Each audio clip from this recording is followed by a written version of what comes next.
Hi everyone, welcome to the Wi-Fi channel. My name is Dennis and this is wireless update number 2. On this episode I want to talk to you about a recently discovered security vulnerability in Wi-Fi called Kr00k. I will explain exactly how it works, how it affects your network and how severe it actually is. So on February 26th, some security researchers from ESET published a security vulnerability in Broadcom and Cypress Wi-Fi chipsets, which allows for easy decryption of WPA2 encrypted Wi-Fi traffic. Now, since Broadcom chips are so widely used, they are used in, for instance, Apple devices, Samsung devices, but also in access points, then the number of affected devices is potentially millions. Now to give a brief explanation on how this vulnerability actually works. So when a client device is connected to an access point using WPA2 security, this could be either WPA2 personal with a preset key or WPA2 enterprise using 802.1x authentication, then a temporal encryption key is used to encrypt all unicast data frames. As soon as that client disassociates from the access point, then the temporal encryption key is deleted from the wireless network interface and replaced by all zeros. Now it might be that the network interface still has a bit of data in its transmit buffer, and ordinarily this data is deleted.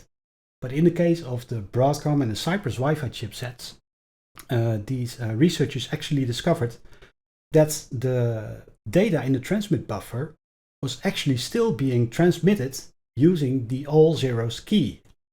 Now this means that potentially someone could be sniffing the Wi-Fi medium and capture those frames and easily decrypt those frames. Now when does a client actually disassociate from the access point? Well, there are basically two ways it can do that. The first one is just automatically. When a client moves away from the access point and at a certain point it will simply disassociate from the access point. Or when it's roaming to another access point, it will disassociate from this one. So that's basically a natural occurring disassociation. It will be pointless to wait for an event like that. But the second option is to actually use another client to send disassociation frames to the first client. This can be forcefully done.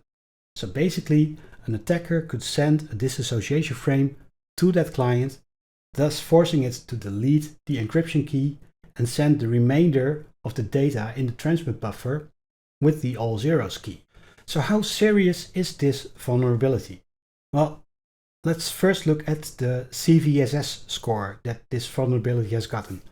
It currently has a score of 3.1, which is on a scale of 10 pretty low. In comparison, the Kr00k attack, which was discovered in 2017, has a medium score of 6.8. Now, in my personal opinion, those scores are pretty accurate. I would score them about the same. Let's look at the security implications of this vulnerability. First of all, it can be patched. So that means if you have devices using Broadcom chipsets, then you either need to install a security firmware update or it has already been installed with the latest automatically installed updates or by your network administrator. Furthermore, let's look at how practical and exploitable this vulnerability is. Now, first of all, if you want to capture wireless frames from a client, you need to be in close proximity to it. You need to be within a couple of meters and in line of sight. Otherwise, you might miss frames. Now, that's not very covert, is it? If someone is sitting like 2 meters away from you trying to hack you, I think you would notice something like that. Man, I don't know what's going on, but the Wi-Fi is terrible today. I'm not getting my email, YouTube's not working. Well, I guess I'd better turn off Wi-Fi and switch to 4G. No, don't switch off the Wi-Fi. I've almost got it. Whoops, did I say that out loud? Never mind me, just keep going. Also, if someone exploits this vulnerability, they will not gain any of the original encryption keys. They will not get your pre-shared key. They will not get your user credentials. They will only gain that little bit of data that was still in the transmit buffer. Furthermore, they cannot perform a man-in-the-middle attack.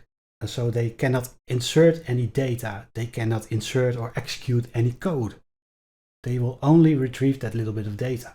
Now let's also look at the usefulness of this bit of data, because it's just a random bit of data that was buffered in the transmit buffer. So it could be part of a file, it could be a little bit of application data. You cannot predict what it is, and neither can you force what type of data is being sent. Furthermore, if you want to exploit this vulnerability and really gather usable data, then you need to send loads of disassociation events to that client in order to constantly flush its transmit buffer with that zero encryption key.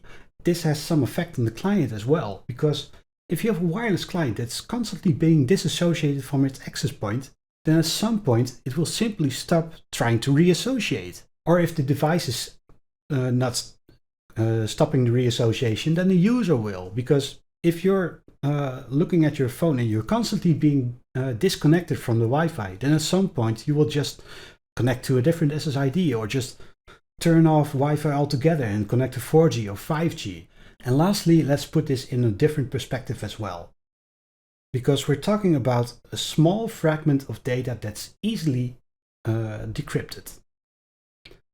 But if you look at open networks, of which there are so many, then there's no encryption at all. So when you're at an airport or a coffee shop and you connect to the Wi-Fi network and it only has a splash page where you need to click OK, or maybe you need to enter your access point, your email address, then there are no encryption keys. Your data is being sent completely unencrypted. So in that regard, if you're worrying about this little bit of unencrypted or easily decrypted data, that's like condemning one building because the smoke detectors sometimes don't work, while completely ignoring the building next door, which is just completely on fire. If you're worrying about unencrypted data, worry about open networks instead. So that's all I have to talk about today. Thank you for watching. I hope you enjoyed it and maybe you learned a bit. I certainly enjoyed making this video. If you like to view more of this type of content, then please hit the subscribe button. You can follow me on Twitter at Wi-Fi Dennis. I've also made a Twitter account for the Wi-Fi channel called the Wi-Fi_channel. Again, thank you for watching and I hope to see you next time.